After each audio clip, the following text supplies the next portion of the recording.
10-12 है टोटल। कितने? टोटल 10-12 ही है रसगुल्लो, है ना।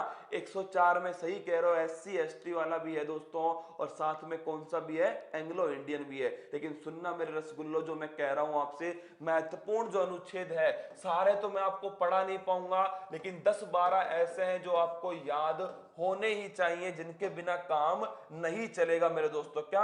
बिल्कुल नहीं चलेगा, एकदम नहीं चलेगा।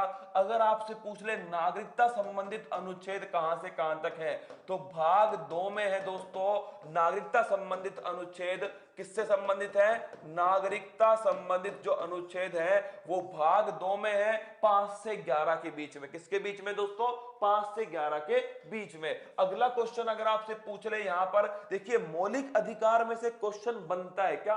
हर बार बनता है मौलिक अधिकार में से क्वेश्चन, लेकिन एक क्वेश्चन आपको जो मौलिक अधिकार में ध्यान रखना है वो मेरे दोस्तों नोट कर लेना आप। आर्टिकल 17, इसको बोलते हैं आप किसको?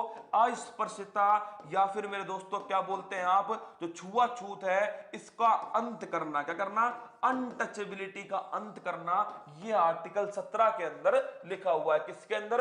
आर्टिकल 17 के अंदर लिखा हुआ है। अगर आपसे पूछ ले भाई साहब आर्टिकल 19, यह भी बड़ा महत्वपूर्ण अनुच्छेद है। आर्टिकल 19 मेरे दोस्तों अगर आपसे पूछे वाक और अभिव्यक्ति की स्वतंत्रता, कौन सा है? वाक और अभिव्यक्ति जो है, इसकी जो स्वतंत्रता है वो दोस्तों ध्यान रखना आर्टिकल 19 के अंदर है। कहां पर है? आर्टिकल 19। बहुत सारे सब पार्ट है अंदर, 19 1 A B C D।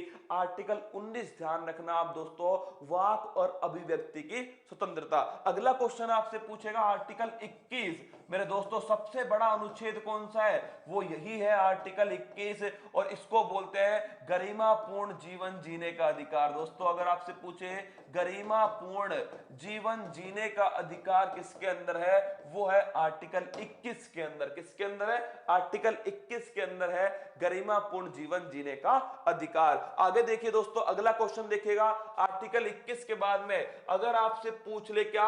Article 25। तो मेरे दोस्तों आर्टिकल 25 से 28 ही है इंपॉर्टेंट। तो 25 से जो 28 है, धार्मिक स्वतंत्रता, कौन सी है? धार्मिक जो स्वतंत्रता है, ये मेरे दोस्तों आर्टिकल 25 से आपके 28 के बीच में। और अगर आपसे पूछे आर्टिकल 32 दोस्तों, संवैधानिक उपचारों का अधिकार। किसका?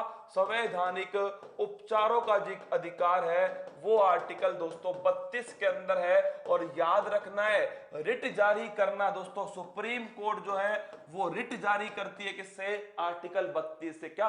सुन लो फटाफट, 2-3 दिन पढ़ाऊंगा ना, अपने आप छप जाएगा दिमाग के अंदर। आर्टिकल 32 जो है दोस्तों, अरुणाचल प्रदेश में कौन सी सुरंग बन रही है? भाई साहब छोड़ दे सुरंग को, पढ़ ले, क्या अनुच्छेद पढ़ ले मेरे नीले थोते। सुन दोस्तों, आर्टिकल जो 32 है, संवैधानिक उपचारों का अधिकार है, सुप्रीम कोर्ट इसी के द्वारा क्या करती है?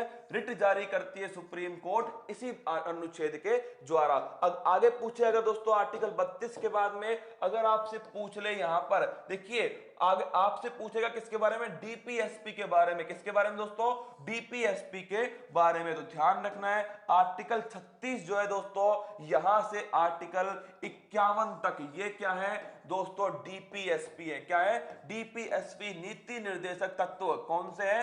नीति निर्देशक तत्व है दोस्तों, डीपीएसपी है। कहां से लिए गए एक अलग क्लास में बताऊंगा। क्या? कहां से लिए गए एक अलग क्लास में बताऊंगा, अभी सुन लो मेरी बात को। आर्टिकल 32 को किसने संविधान की आत्मा कहा है? भीमराव अंबेडकर। किसने कहा दोस्तों? भीमराव जो अंबेडकर है, उन्होंने संविधान की आत्मा किसको कहा है? आर्टिकल 32 को कहा है। किसको? आर्टिकल 32। जो 36 से 51 है दोस्तों, इसके बीच में आपको ध्यान रखना है। 36 से जो 51 है, आर्टिकल 40 मेरे दोस्तों, ग्राम पंचायत जो है इसका जो गठन है वो किसके अंदर है? आर्टिकल 40 के अंदर है, ग्राम पंचायतों का गठन। और 36 से 51 के बीच में डीपीएसपी है। इसके बाद में दोस्तों अगर आपसे पूछे फंडामेंटल ड्यूटीज, तो ध्यान रखना मेरे रसगुल्लो, ये 51 ए के अंदर है। और दोस्तों किस समिति पर? सरदार स्वर्ण सिंह समिति। कौन सी है? सरदार स्वर्ण सिंह समिति है। और मेरे रसगुल्लो कौन सा संविधान संशोधन था?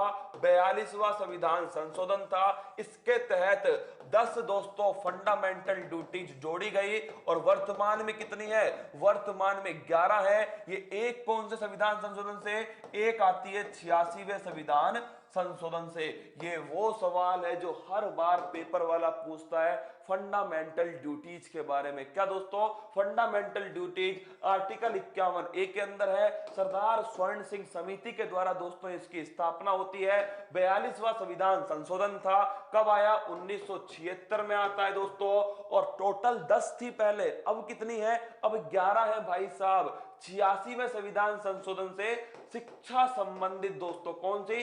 शिक्षा संबंधित जो फंडामेंटल ड्यूटी है वो जोड़ दी गई। मैं फिर कह रहा हूं, नोट कर लेना दोस्तों, पेपर में छपेगा ऐसे के ऐसे ही क्वेश्चन आपसे। ज्यादा पूछता है वो इस समिति के बारे में दोस्तों, फंडामेंटल ड्यूटीज। इसके बाद में आता है दोस्तों राष्ट्रपति। कौन आता है? राष्ट्रपति भाई साहब आते हैं, जिसके कुछ महत्वपूर्ण अनुच्छेद आपको याद होना चाहिए। पहली बात तो मेरे दोस्तों, राष्ट्रपति जो है कार्यपालिका का प्रमुख होगा। ये किस आर्टिकल में है? आर्टिकल 53 के अंदर कार्यपालिका का प्रमुख होगा। ये आर्टिकल 53 में लिखा हुआ है। अगर आपसे पूछे दोस्तों राष्ट्रपति जो है, इस पर आर्टिकल 61 जो है महाभियोग जो है मेरे दोस्तों, जो हटाना है इसको, वो आर्टिकल 61 के अंदर है। अगर आपसे पूछे दोस्तों इसने क्षमादान की जो शक्ति है वो किसके अंदर है? आर्टिकल 72। याद है? बेहतर काम किया दोस्तों, तो आर्टिकल 72 जो है वो क्षमादान की इसकी शक्ति है। किसकी? राष्ट्रपति की। और आपसे पूछे दोस्तों जो इसका निर्वाचन है वो कहां पर लिखा हुआ है? तो निर्वाचन जो है दोस्तों वो आर्टिकल 54 और 55 के अंदर है। कहां पर है? 54 और 55 के अंदर इसका निर्वाचन है। फिर आपसे पूछेगा दोस्तों राष्ट्रपति के बाद में जो महत्वपूर्ण आपके लिए अनुच्छेद है वो है प्रधानमंत्री। किसका है? प्रधानमंत्री। और आपसे पूछे प्रधानमंत्री जो है दोस्तों ये किस संविधान, किस अनुच्छेद के अंदर है? तो ये अनुच्छेद 74 के अंदर है। किसके अंदर? अनुच्छेद 74, जिसमें लिखा हुआ है राष्ट्रपति को सलाह देने के लिए एक मंत्री परिषद होगी, जिसका अध्यक्ष कौन होगा? वो होगा दोस्तों प्रधानमंत्री। तो अगर आपसे पूछे मंत्री परिषद किसके बारे में दोस्तों?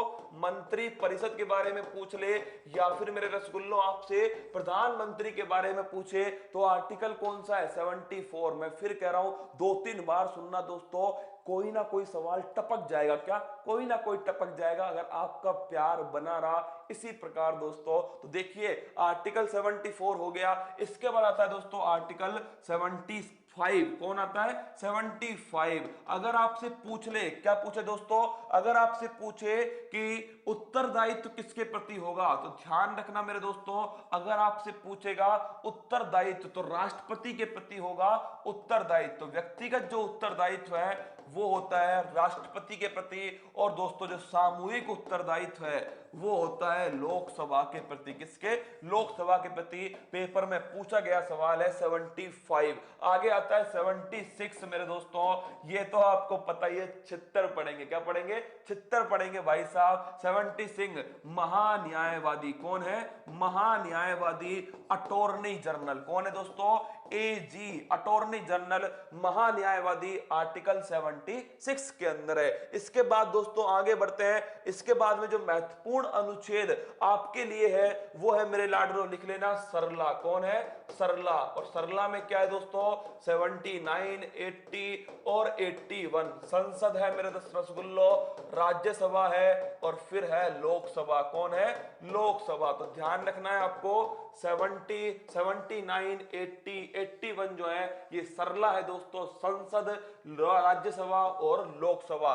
फिर इंपॉर्टेंट जो आर्टिकल है वो है दोस्तों आपके लिए, एक तो ध्यान रखना 108, एक ध्यान रखना 110 और एक ध्यान रखना 112। 108 जो है दोस्तों इसमें है ज्वाइंट बैठक के बारे में। किसमें? संयुक्त बैठक। हजारों बार पूछा गया है कि ज्वाइंट जो बैठक है वो किसमें दोस्तों? आर्टिकल 108 के अंदर है। अगर आपसे पूछ ले दोस्तों धन विधेयक जो है वो कहां स्थित है, वो है आर्टिकल आर्टिकल 110 के अंदर। और मेरे दोस्तों, जिसे आप बजट कहते हो, बजट तो नहीं है लेकिन वार्षिक वित्तीय विवरण जो है वो है 112 के अंदर। वार्षिक वित्तीय विवरण कौन सा है? वार्षिक वित्तीय विवरण जो है वो है 112 के अंदर। दोस्तों क्या वो 112 के अंदर है? देखिए 112 अनुच्छेद तक मेरे दोस्तों जो कहानी थी वो मैंने आपको समझा दी है। और बताइए मुझे मेरे लाडलो, ये सारे जो अनुच्छेद हैं वो आपको समझ में आए नहीं आए? कल दोबारा आऊंगा दोस्तों, इन सभी को फिर निपटाऊंगा, फिर आगे बढ़ूंगा। इस प्रकार कल मैं